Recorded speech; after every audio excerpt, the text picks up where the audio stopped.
இன்றைக்கி கடவுள் உங்களுக்கு கொடுத்துருக்க வசனம் 1 யோவான் 3:16.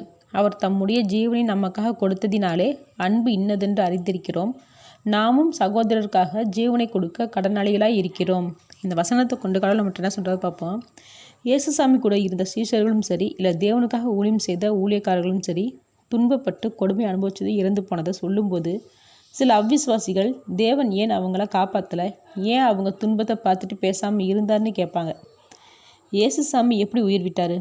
அவரும் கொடுமையை அனுபவிச்சு தானே, ரத்தம் சிந்தி தானே. அவருக்கு வலிக்காமல் இருந்துச்சா? இல்லையே. தன்னுடைய சகோதரர்கள் இப்படி மறிக்க போகிறாங்கன்னு தெரிஞ்சுதான் முன் உதாரணமாக தேவனும் சிலுவை சுமந்தார்.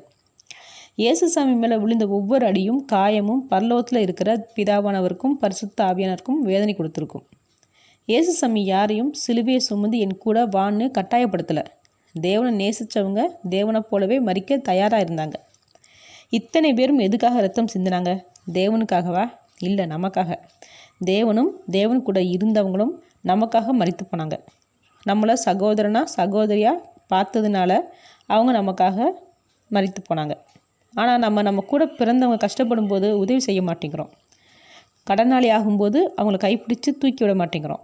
அப்போ அன்புன்ற குணம் நம்மக்கிட்ட இல்லாத போது நம்ம மேலே தேவன் அன்பு வச்சு சிலுவை சுமந்ததுக்கு அர்த்தம் இல்லாமல் போயிடுது. அதனால் கூட பிறந்தவங்க கஷ்டப்படும் போது நம்ம உயிர் கொடுக்க வேண்டாம், உதவி செஞ்சாலே போதும். ஒருத்தவங்களோட இரக்க குணத்தில் தான் தேவனுடைய அன்பு நிலைச்சிருக்கும்.